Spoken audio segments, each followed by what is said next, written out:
Hey y'all, Farmer Dre back at it. Today we're at a friend's house pruning blackberries, but I'm going to show you guys 5 easy steps when pruning blackberry bushes. Yes, sir. Alrighty, so for step number 1, we like to call it out with the old, in with the new. And what you want to do is you want to go ahead and pull out all the old canes that produced fruit last year. Alright, so as you can see here, this cane right here produced berries last year, so it's nice and dead. And then as you can see, this redwood grew last year, it's going to produce fruit this year, so we're going to go ahead and pull that out. We got Mr. Isaac here, who's going to go ahead and chop it up with the loppers and go ahead and pull it out.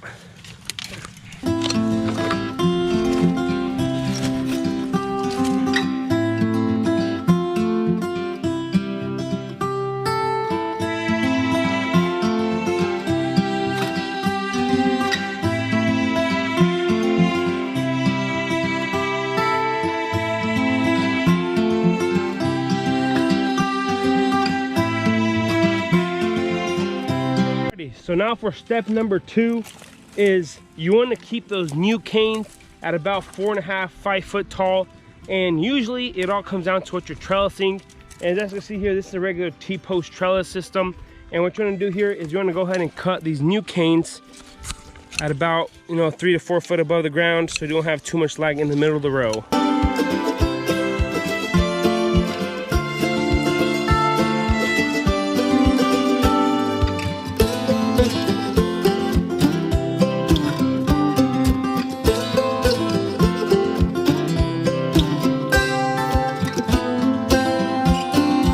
So as you are pruning along, then you want to make sure for the 3rd step is to clean out your alleyways. And it depends on the row spacing that you have before you planted the berries. But as you guys can see here, this is a 10-foot spacing between rows here. Alright, so as you guys can see here, we went ahead and chopped off the canes from going outside into the row. So you go ahead and mow up and down these rows with the tractor.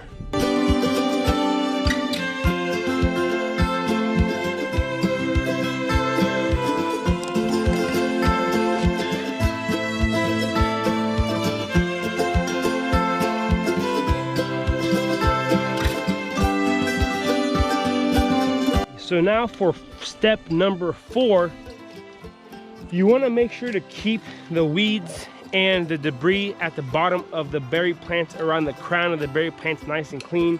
I know during the growing season, during the summer, there is a lot of grass and stuff that could grow, but we like to go through whenever we're pruning and go ahead and pull all those weeds and making sure it's nice, clean, ready for the summer, that whenever they come in, whenever they start budding out and blooming, that you don't have any disease pressure from the crown of the plant. Make sure to go ahead and keep that all nice and clean.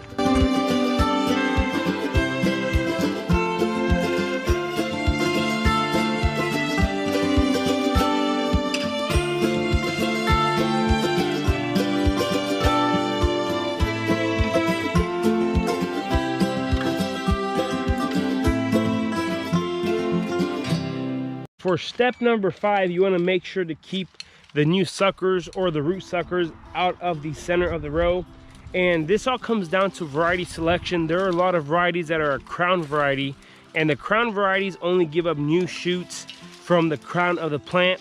And there's other varieties that the rhizomes from the roots send up new shoots, and you could have new growing suckers in the middle of the row.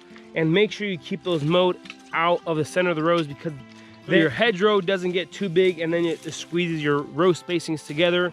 And there's a lot of crown varieties, and I would recommend those over any other variety.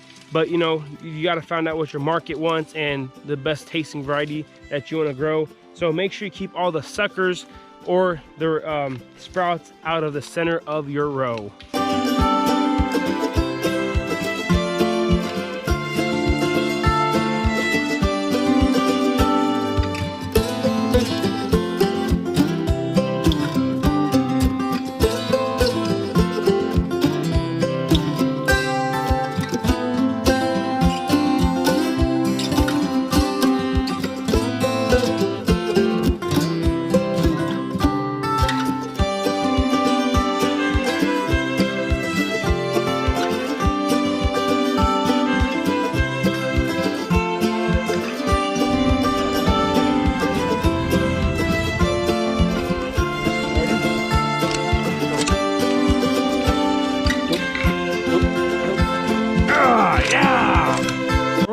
Well, this is gonna be pretty much it for today. If you guys haven't already, go ahead, hit that subscribe button. Go to smash that like button if you guys enjoyed today's video.